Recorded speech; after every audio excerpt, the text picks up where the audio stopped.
നേരെ പോകുന്നത് കായിക മേള വിശേഷങ്ങളിലേക്കാണ്. കുട്ടി ഒളിമ്പിക്സിന് സെറ്റാണ് അനന്തപുരി.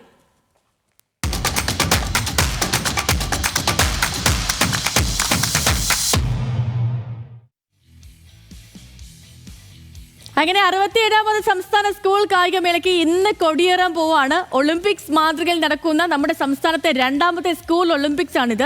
വൈകിട്ട് 4 മണിക്ക് മുഖ്യമന്ത്രി പിണറായി വിജയൻ ഉദ്ഘാടനം നടത്തും. തിരുവനന്തപുരം യൂണിവേഴ്സിറ്റി സ്റ്റേഡിയത്തിലാണ് ഈ ചടങ്ങുകളൊക്കെയും. വിദ്യാഭ്യാസ മന്ത്രിയും ഫുട്ബോൾ ഇതിഹാസം IM വിജയനും ചേർന്നാവും ദീപശിഖ തെളിക്കുക. മനീഷ്, ഐഷ, മാത്യു തത്സമയം നമുക്കൊപ്പം ചേരുന്നുണ്ട് കായികമേളയുടെ വേദിയിൽ നിന്ന്. മനീഷേ, ഗുഡ് മോർണിംഗ്. അപ്പോൾ അനന്തപുരി എന്തുകൊണ്ടും സെറ്റായി കഴിഞ്ഞു അല്ലേ? Sathyalakshmi, very good morning. Ananthapuri റെഡിയായി കഴിഞ്ഞിരിക്കുകയാണ്. ഇന്ന് 4 മണിക്കാണ് 67ാമത് സ്കൂൾ കായികമേളയ്ക്ക് തുടക്കം കുറിക്കുക. 12 വേദികളായി 20,000-ലധികം കുട്ടികളാണ് ഇക്കുറി മാറ്റിവെക്കുന്നത്. മാത്രമല്ല, ഗൾഫിൽ നിന്ന് 35ഓളം കുട്ടികളും ഇക്കുറി ഈ കായികമേളയുടെ ഭാഗമായിട്ടുണ്ട്. നമുക്കറിയാവുന്ന പോലെ കഴിഞ്ഞ വർഷം വാശിയേറിയ പോരാട്ടങ്ങളാണ് അത്ലറ്റിക്സിൽ നടന്നത്. കഴിഞ്ഞ വർഷം മലപ്പുറമായിരുന്നു അത്ലറ്റിക്സിൽ ഒന്നാമെങ്കിൽ 2ാം സ്ഥാനത്തുണ്ടായിരുന്നത് പാലക്കാടായിരുന്നു. ഇക്കുറി പാലക്കാടിൻ്റെ പഴയ അപ്രമാദത്തിലേക്ക് തിരിച്ചു വരാൻ കഴിയുമോ എന്നുള്ളതും ആകാംക്ഷയോടെ നിൽക്കുന്നു. അതിനോടൊപ്പം തന്നെ പറയേണ്ടത്, ഇക്കുറി 117.5 പവന്റെ സ്വർണ്ണ കിരീടം ഏർപ്പെടുത്തിയിട്ടുണ്ട്. Ever-rolling trophy. അതാരായിരിക്കും പ്രഥമമായിട്ടുള്ള ഈ സ്വർണ്ണ കിരീടം നേടുക എന്നുള്ളതാണ് ഏവരും കാത്തിരിക്കുന്നത്. കഴിഞ്ഞ കൊല്ലം ഓവറോൾ ചാമ്പ്യൻഷിപ്പ് നോക്കുമ്പോൾ തിരുവനന്തപുരത്തിന്റെ ഒരു അപ്രമാദിത്യമാണ് നമുക്ക് കാണാൻ കഴിഞ്ഞത്. 2ാം സ്ഥാനത്തുള്ള തൃശ്ശൂരിനേക്കാൾ ഏകദേശം 1000-ലധികം പോയിന്റുകൾ സ്വന്തമാക്കിയാണ് തിരുവനന്തപുരം കിരീടം നേടിയത്. സ്വന്തം മണ്ണിൽ ഇക്കുറി കായികമേള നടക്കുമ്പോൾ അനന്തപുരിക്ക് ആ കിരീടം നിലനിർത്താനാകുമോ എന്നുള്ളതും ആകാംക്ഷയോടെ ഏവരും കാത്തിരിക്കുന്ന ഒരു കാര്യമാണ്. എന്തായാലും 4 മണിക്കാണ് ചടങ്ങുകൾ തുടങ്ങുക. IN വിജയൻ ഉണ്ടാകും, മുഖ്യമന്ത്രി പിണറായി വിജയൻ ഉണ്ടാവും, വിദ്യാഭ്യാസ മന്ത്രി വി ശിവൻകുട്ടി അടക്കമുള്ളവരായിരിക്കും ഉണ്ടാവുക.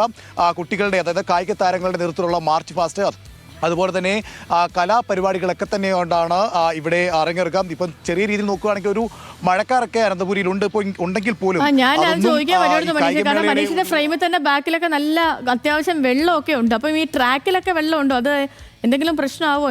സംഘാടകർ എന്തെങ്കിലും പറയുന്നുണ്ടോ?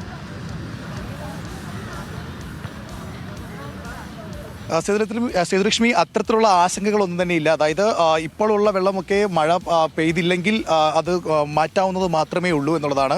അത്തരത്തിലാണ് സജ്ജീകരണങ്ങളൊക്കെ ഒരുക്കിയിരിക്കുന്നത്. എന്തായാലും ഈ അനന്തപുരിയിൽ ഇന്ന് ഈ കായികമേള തുടങ്ങുമ്പോൾ ഏതെങ്കിലും തരത്തിൽ മഴ വില്ലനാവില്ല എന്ന് തന്നെയാണ് പ്രതീക്ഷ. അങ്ങനെയെങ്കിൽ കൂടെ അതിമനോഹരമായി തന്നെ തുടക്കം കുറിക്കാൻ കഴിയുമെന്നാണ് കരുതുന്നത്.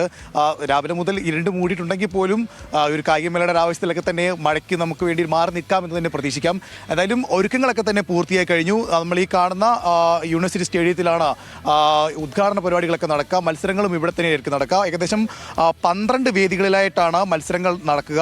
മുഴുവൻ ഈ 12 വേദികളിലായി 20,000-ഓളം കായിക താരങ്ങൾ പങ്കെടുക്കുകയും ചെയ്യും. ഈ ആദ്യമായി ഏർപ്പെടുത്തിയിട്ടുള്ള ഈ സ്വർണ്ണ കിരീടം തിരുവനന്തപുരം അവരുടെ അനന്തപുരി മണ്ണിൽ സ്വന്തമാക്കുമോ എന്നുള്ളത് തന്നെയാണ് ഏവരും ആകാംക്ഷ. സമഗ്ര കവറേജാണ് കുട്ടി ഒളിമ്പിക്സിലൂടെ നമ്മൾ ന്യൂസ് മലയാളം പ്രേക്ഷകരിലേക്ക് എത്തിക്കുന്നത്. മനീഷ, നമ്മുടെ ഫുൾ ടീം റെഡിയല്ലേ? തീർച്ചയായും നമ്മൾ പൂർണ്ണമായും സജ്ജരാണ്.